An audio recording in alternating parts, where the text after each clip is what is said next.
so Vlad, if you'll talk us through your game, any particular points of interest, where it's happened before, you can have control of the mouse if you would like. Yeah, it's the same because it started quite peacefully, but then it got complicated at some point. Yeah, so this is a Queen's Gambit. Can you give me black just to? Sorry, what I'll do is I'll do that, and we'll also this one. This one. No. Okay. But if you could, use the mic. Yes, so it's Queen's Gambit. Okay, this is a theoretical line which started to be fashionable just a month ago. So there was the idea which was played by Levon Aranyan. The idea is to play bishop e2 and after dc4 to castle, not to take the pawn. Okay, there are a lot of small subtitles. I will not bother you with all this, but that is actually, I played already a game like this just 2 weeks ago against Boris Gelfand, a challenger for the world title, in this particular position. He played, I think, against me rook ac1, a6, and so on. It was a draw finally. Also, actually, quite sharp game. Finally, it got very sharp. Well, in fact, it has to get sharp, the position, because if white will not try anything special, then of course the pawn structure is symmetrical and it would be just a draw. So white has to try something, if he wants to play for a win. So he went f3. Here I was thinking for quite some time. I don't know, if I play a6, I was a bit concerned about b4. In fact, there is a lot of tactics hanging in this position, so I have to be very careful. For instance, b4, now I'm not sure if I have maybe rook fc8 move. Maybe I do have it. No, rook fc8, I remember, sorry, I forgot, because take, knight a4 is a problem. Rook c4, knight b6, and I'm losing an exchange. If rook ac8, I was concerned about takes and knight takes e6 already now. So, and if after a6, because a6 would have been the best move here otherwise, but before and after... Sorry, do you want I want black. I mean, usually it's easier, if you get the side. We've actually been looking at it from this. Okay, now since Vishy is coming, then let's. We're now joined by Vishy. So I was expecting.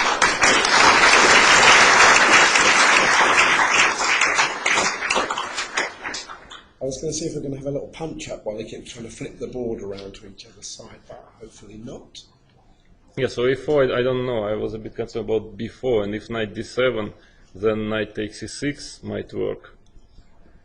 I was not completely sure, because then I takes rook f7, some strange play, bishop d7, I have bishop b4, but maybe you just play a3. Okay, anyway, I didn't want to get into all these troubles. But otherwise a6 would be a very, very accurate move. I can play a3 if I want. No, but then I think I get some b5, knight h5 or something. Yeah, I thought so. I was not. Well, anyway, that I spent quite some time on this move just to understand what is a precise move order. So I went rook fc8. Well, now the thing is that if white attacks here, then black always has knight a8 if he wants. I mean, maybe there are some tactics, but knight a8 is solid.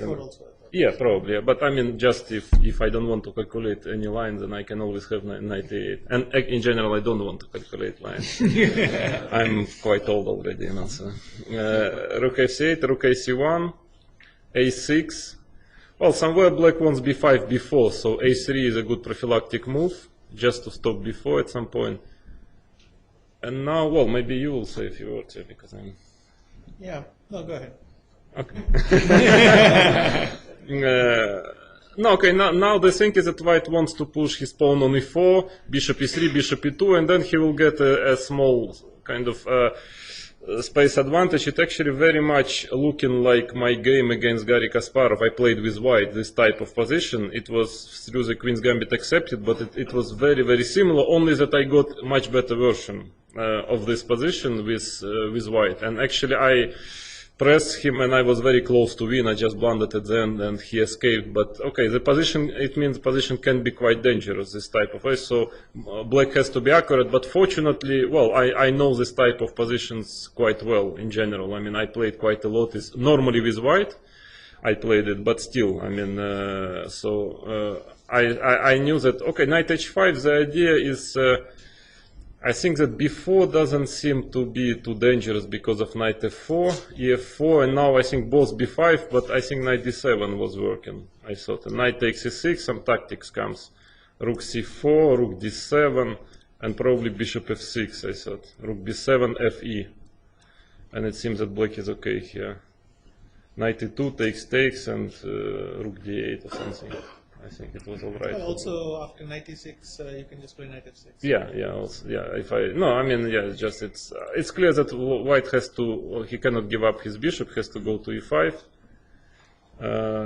Now knight f6. Okay, it's not so stupid as it looks, this maneuver, because now I'm threatening knight cd7 and attacking both bishops. Yeah. So in fact, white cannot play, for instance, e4 now. It would be a mistake because of knight cd7. So white has to retreat. Okay, he can play bishop f4, but then it's just repetition of moves, and of course white tries to play for a win. But I think that now it's a small nuance that bishop on g3, in my opinion, after white will play e4, and he is going to play e4. It's going to be a little bit. It would have been better on f4, because after e4. Okay, we will see now. I just decide to put my king to the center, e4, king a8. And now the thing is that... If I want, I can play bishop f4 here. Just go to e3 like this. Yeah, but it's a temp, yeah. Why? No, it's a temp, yeah. Okay, knight h5, knight f6. You went to g5, g3. No, I think it's a pure temp, you know? So I have to go bishop f2, yeah. Yeah, it's a pure temp, yeah. So, yeah, if I'm not mistaken. No, I think so, yeah. Right, but probably yes, and bishop f1. And now, well, I think actually, yeah, of course white has a pleasant setup, but I don't really think he has anything special. And I have to choose between different plans here. I have a variety of plans. Actually, quite interesting. Maybe it's just to push my pawns, like to play g5. I mean, just to put it on h6, or maybe even g4, h5. Okay, this is maybe a little strange, but it's not so bad. Just to put pawns like this. And then you can never really push pawns on the flank, and then I kind of sit and wait. Maybe I maneuver my knight to e5. I know, but it's a bit, of course, it's a bit tricky, this plan. Maybe even h4, h3 sometimes, but okay, it's a little bit strange to play like this. I mean, it's... but it's a possible plan just to push pawn on h6, also possible. Just to keep, to stop white one day of pushing his pawns on the king side. And... I don't know. I thought black is quite alright. I mean, white has some very slight plus, but I don't really. I was not too afraid of it. But what did you think? Well, while he's pushing his pawn to h3, I thought I might make the odd move on the queen side. But, so I guess I just continue with knight c2, e3 or something, or I can even toss in a h3 somewhere if he's trying to play h5, h4.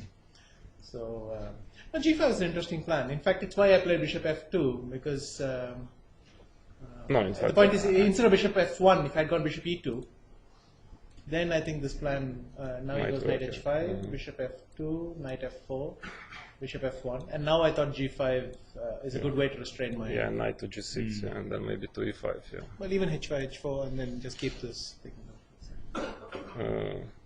Yeah, so I don't, but I actually thought I'd play g6 because now it's quite difficult for white to make a move. Of course, my idea was on like bishop f2, which is a logical white's next move, but then I already was planning to play e5, and otherwise I don't know how to make a really useful move for white. Yeah, I thought rook b1 or something, but yeah, but it's not clear if it's so useful. Yeah. Yeah. I mean, maybe it's time for me to push b5, and anyway I want after bishop f2 e5. Yeah. And okay, just stay. Yeah. In my opinion, it's pretty equal. I mean, I was a bit afraid of these positions before I started to analyze and to play it. I played a couple of times it with white, and when you play it with white, you start with black, you might feel a bit uncomfortable, but when you start to play with white, you understand that there's not so much you can do here, really, if black is playing accurately. But okay, bishop f2 is a logical move, and now I didn't see, okay, I can still make a move, yeah, like h5 or something, but I didn't see a reason why not to start an offense with e5, because my knight gets to b3 quite nicely. I thought knight b3, rook b1. I don't know, maybe bishop c5 was also good enough to equalize, no? It's a bit passive, yeah, but Yeah, well, it transposes, I guess. If I play knight e3, I probably play b5. If you play knight e3, maybe I can get my bishop to d4 somehow. But then I just go knight d4 and knight c4 anyway. Yeah. Maybe So it just transposes. Yeah, okay, b5 is no. I thought you were going to move like No, this. I think it might be a better square. I don't. Because I would rather put it on d3 than on e3. It's not really going anywhere. Yeah, but then I thought I would once you play knight d3, I get knight d7 f6, also very solid. I don't know if I play bishop c5 here, but I thought maybe rook d8 was my plan. And let's say knight d3, knight d7. And then rook ac8, and my knight is quite unpleasant on b3. I mean, it somehow cuts this rook on b1. I think black is all right, probably equal. Excuse me, could white play e5 then? Sorry? Could white play e5 early on to try and yes, but e5 is usually not a great move in this type of positionally, because then you give a lot of squares for the knights. I mean, I can do whether knight d5, whether maybe knight h5, knight f4 or something. I mean, usually positionally e5 is not very sound, because the idea of having this pawn structure on e4, I mean, like this, is to restrict black's bishop on b7. This is the white's main advantage in this position. And once you play e5, then this bishop becomes very active. And basically you are losing this main advantage. At least this is what is considered according to classical books. But, well, no? Did you consider e5? No, I didn't. I didn't really consider e5. No, I was just playing against the bishop on b7, and the whole idea is to get the structure. So, so knight e3. Yeah, maybe, and if I would have just played bishop c5 here, you still go a4. What? I mean, maybe I thought rook d3 actually. Yeah, or rook d3. Yeah, because a4. What if I just even play b4 simply? Let's say d5. Yeah, and I just start changing everything. Yeah, takes. With knight, maybe pawn, and then knight to c4 somehow to try to. Yeah. Because knight, I'm afraid I can just change everything. Maybe I can get a bit better. Even rook c2 check and take on d5, f6. And this but knight then, on b3 is like. I can always play rook d3, kick it, and go back or something. Yeah, I mean, or even take f6. I know this knight is very. I wasn't worried it was going to be worse. But yeah, shouldn't be. I don't know if I'm better. Yeah, I don't know. Yeah, it was possible. Yeah, but maybe this e d5 here is possible. Okay, it's kind of sharp, but then you get your knight on c4. Okay, e5. I know it's complicated position, yeah. But I actually quite liked rook d8, because I must admit I miss this exchange sacrifice. I mean, I thought that, okay, it's an exchange up. I thought I'm in no danger at all after this exchange sacrifice. Maybe, in fact, I should have played something else just to equalize here. Maybe still b4 is good enough to equalize, yeah. Knight d5? Yeah, I just take, let's say, I don't know, with a knight. With a pawn? With a pawn. And well, knight c4, b6 about this maybe what can I do here? Maybe knight d4 can I try or something? Yeah, knight c4. Okay, bishop d5. Yeah, I mean, I don't know. Yeah, it's a little bit. Yeah, I can get into some trouble. Yeah, knight d2 and ab is actually very resourceful exchange sacrifice. I mean, I started to think, because I didn't really think so much about it. I thought, okay, for sure I'm not going to lose it. And to win, probably not, but maybe there is a way. But I started to think, and actually I didn't see, I mean, it's clear that white is not worse here. So I calculated a very, very long line here, decided to get things forced. I know I could have taken on b5. Maybe it was okay, more or less, yeah, you take. You get something similar, no? Yeah, check. Yeah, my idea was king f8. Knight c4, and now maybe rook c8, I thought. Yeah. But takes, and then come back to e2, come back to c4, b3, something like this. Yeah, but maybe this might be a better version for me, I thought, no? A little bit. Maybe I get some tempi somehow. I go knight d3 here? Yeah, knight d3, and let's say I take. You take with a king, yeah. And can I take bishop e4?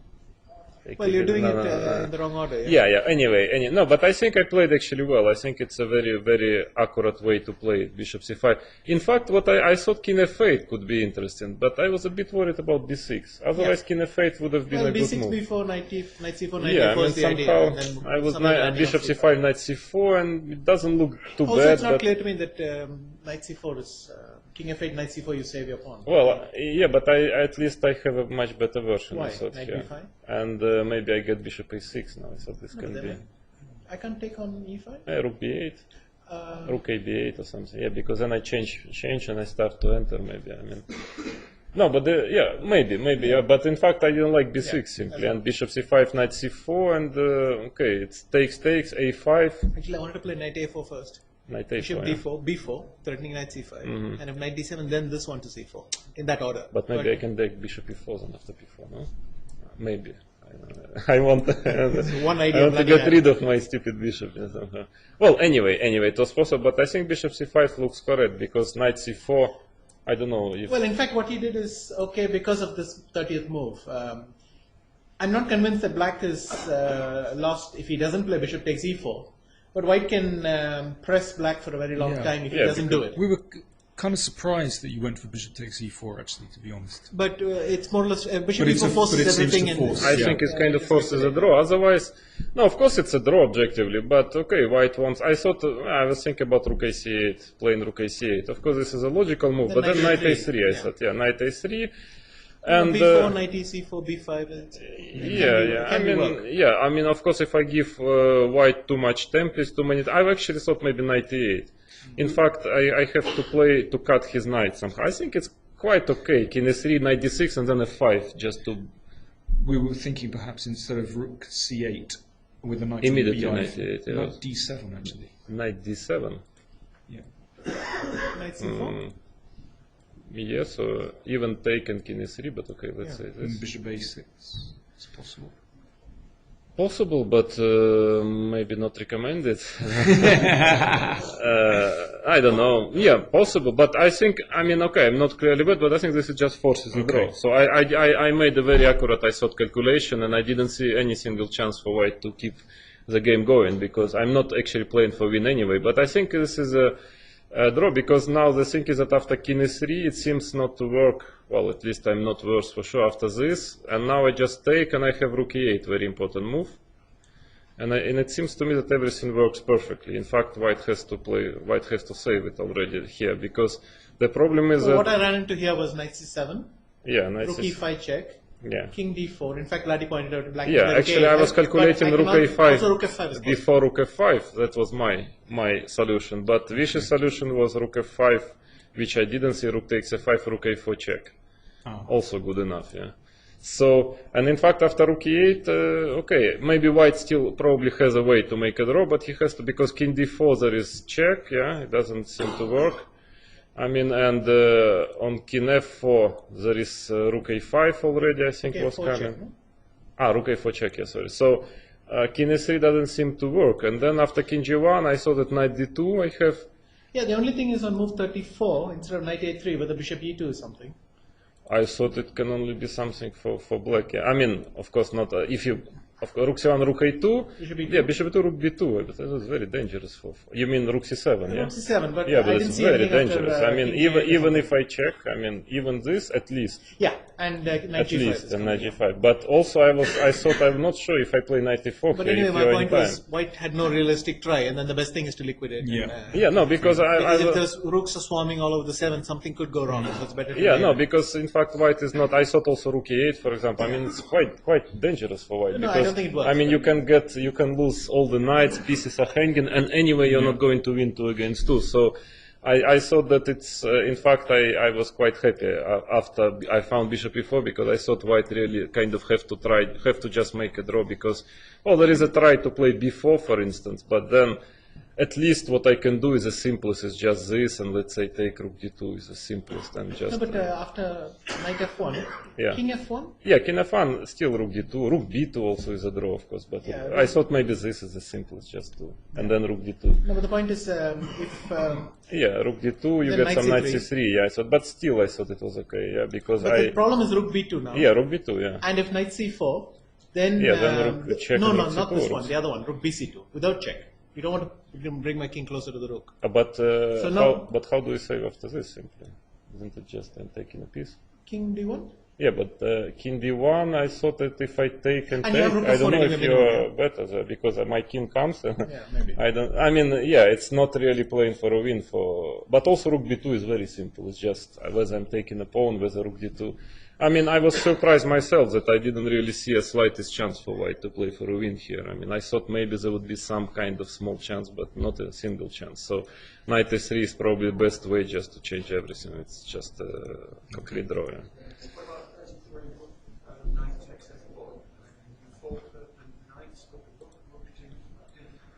No, yeah, but the thing is that forks the rooks. Yeah, no, but the problem is, yeah, this knight takes f7 also is good enough, yeah. Yeah, but that's true. Knight c7, knight c7 yeah. forks, and if rook a5, knight c6 forks. Yeah, So both yeah. ways it's. Yeah, but also this Knight is f7. good enough. Yeah, knight c6. No, I cannot. I mean, well, at some point I can. Here I'm already maybe threatening this in some lines, but not immediately. Also, there was a line if rook c2. Rook c2. The problem was rook a1. Yeah, so you cannot play rook c2 really. Because of that. So no, I think it's just a draw. It seems to be quite correct game. Yeah, I think there's a cue. Okay, excellent. Vlad and Vish, thank you Everybody very enjoyed much the game. indeed. Very much, guys. Sorry.